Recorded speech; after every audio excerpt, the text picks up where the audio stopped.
Hello friends, તો આજે હું તમારી સાથે એકદમ નવા જ અને ઘરકામને લગતા ખૂબ જ ઉપયોગી આઈડિયા શેર કરીશ. સારા લાગે તો લાઇક કરજો અને મારી ચેનલ પર નવા હો તો ચેનલને સબસ્ક્રાઈબ કરજો. તો ચાલો વિડીયોને સ્ટાર્ટ કરીએ.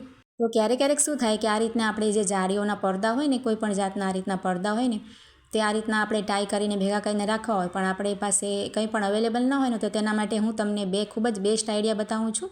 તેમાં તમને કોઈ પણ જાતની કોઈ પણ આપણે નવી વસ્તુની જરૂર નહીં પડે. તમે ઘરમાં જ રહેલી વસ્તુથી તેને ખૂબ સરસ રીતે ટાઈ કરી શકશો. તો અને બીજો જે આઈડિયા છે ને, તો તમને ખૂબ જ ગમશે. તો આપણે શું કરવાનું, આ રીતની જે આપણે ઘરમાં જૂની બંગડીઓ પડી હોય ને, તો આ રીતના લઈ લેવાનું. જો આ રીતના ડાયમંડના કડા પણ આપણે ક્યારેક નાના થઈ જાય ને, તો આપણે પહેરતા ના હોય ને, તો તેનો હું તમને ખૂબ સરસ ઉપયોગ બતાવું છું. આપણે શું કરવાનું, આ રીતનું જે કડું છે ને, તેને આ રીતે આપણે પડદામાં નીચેથી આ રીતે આપણે નાખી દેવાનું અને તેને આ રીતે આપણે ત્યાર પછી આ રીતે સરસ રીતે જો ટ્રાય કરી શકાય.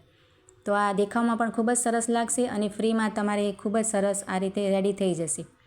અને આ જ રીતે આપણે બંગડીને પણ નાખીને આ રીતે ટ્રાય કરી શકાય. જો આ રીતે આપણે બંગડી પર પરોવીને ટ્રાય કરી શકાય. અને હવે જે હું તમને બીજો આઈડિયા બતાવું છું ને, તે તો ખૂબ જ સરસ છે, તમને ખૂબ જ પસંદ આવશે.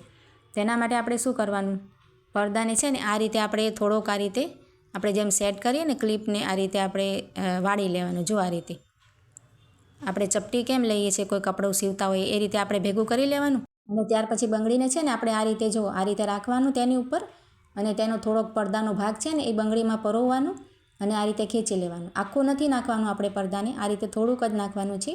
અને ત્યાર પછી જે આપણે ભેગું કર્યું છે ને કાપડ, ચપટીની જેમ ભેગું કર્યું છે ને, તેને આ રીતે આપણે ખોલી લઈશું. જો તો એક સુંદર મજાની આપણે પેટર્ન બની જશે. જો એક ફ્લાવર જેવું આપણે રેડી કરી લઈશું. તેને ધીરે ધીરે આપણે ખોલતા જવાનું આ રીતે.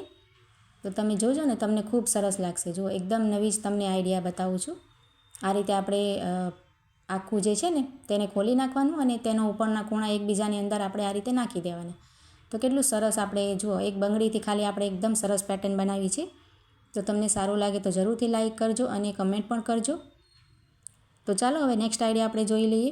આ રીતની જે પેટીઓ હોય છે ને, આપણે જો આ રીતની વ્હાઈટ હોય કે પછી બ્લેક પણ કોઈની પાસે હોય છે, આ રીતની ભેગી થઈ જાય ને, તો આપણે શું કરીએ, ભંગારમાં આપી દઈએ. તો આજે હું તમને ખૂબ સરસ તેનો ઉપયોગ બતાવું છું. તમને ખૂબ જ ગમશે. જો આ રીતને આપણે તેની સાઈડ ઉપર છે ને, એક સાઈડ ઉપર આપણે પેન્સિલ કે કંઈ લઈ લેવાનું અને તેની ઉપર 4 થી 5 આપણે નિશાન કરી લેવાના. આ રીતે નિશાન કરીએ તો આપણને સરસ તેમાં પછી હોલ કરતાં ફાવે. પછી ત્યાર પછી ખીલી કે આ રીતનું કોઈ પણ સાધન હોય ને તમારી પાસે ગરમ કરવાનું, અને આપણે આ રીતે દોર્યો છે ને, ચોરસ આપણે નિશાન કર્યો છે, તમે જોઈ શકો છો. તો અહીંયા મેં તેના 4 થી 5 હોલ કરીને તૈયાર કરી લીધા છે. ત્યાર પછી આપણે છે ને આ રીતની જે આપણે પાસે ડબલ સાઈડ ચોંટાવાની જે હોય છે ને ટેપ પટ્ટી, એ આપણે લઈ લેવાની.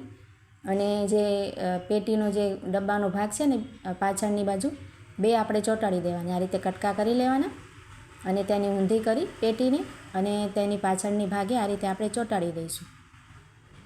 આ રીતે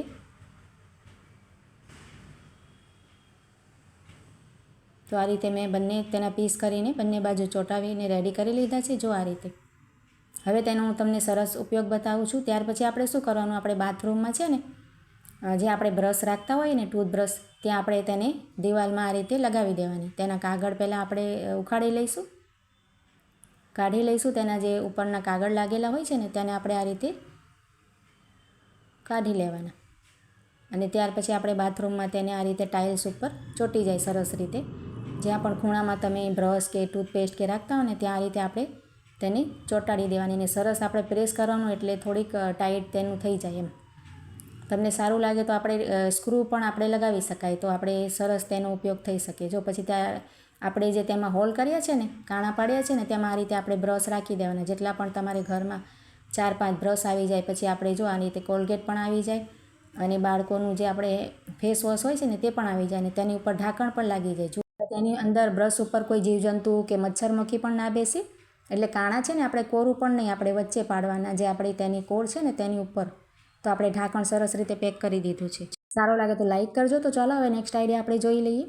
તો આપણે શું થાય છે કે ડુંગળી કાપતા હોઈએ તો કોઈને આપણે આંખો બહુ બળતી હોય છે, તો ખૂબ કંટાળો આવે ડુંગળી કાપવાનો. તો હું તમને બે સરસ આઈડિયા બતાવું છું. જો આ રીતે આપણે છે ને ટીશ્યુ પેપર હોય ને, તેને ભીનું કરી લેવાનું. ટીશ્યુ પેપરને આપણે પાણીવાળું થોડીક કરી લેવાનું આપણે. ને ત્યાર પછી આપણે ડુંગળીની પ્લેટ હોય ને, જેની ઉપર આપણે કાપતા હોઈએ, કે પછી વાટકો હોય, તેમાં આપણે પાસે રાખી દેવાનું ટીશ્યુ પેપર ભીનું કરીને.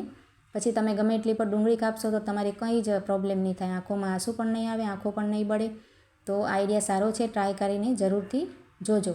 હવે આપણે બીજો આઈડિયા પણ તમને બતાવું છું. જો તમારી પાસે ટીશ્યુ પેપર ન હોય ને તો ડુંગળીને આ રીતે વાટકામાં લઈ અને આપણે છોલીને પણ કરી શકાય ને આ રીતે પણ કરી શકાય. પાણી 1 ગ્લાસ નાખવાનું અને બરફના 3-4 ટુકડા હોય ને આઈસ ક્યુબ એ આપણે નાખી દેવાના અને 5 મિનિટ રાખી દેવાનું. ફ્રીજમાં પણ રાખી શકાય, પણ કોઈને ફ્રીજમાં વાસ આવે એટલે ના ગમે. તો આ રીતે રાખીને ત્યાર પછી તમે ડુંગળી કાપશો ને તો તમારી આંખો જરા પણ નહીં બળે. તો આઈડિયા સારા લાગે તો કમેન્ટ કરજો અને ચેનલને સબસ્ક્રાઈબ કરજો.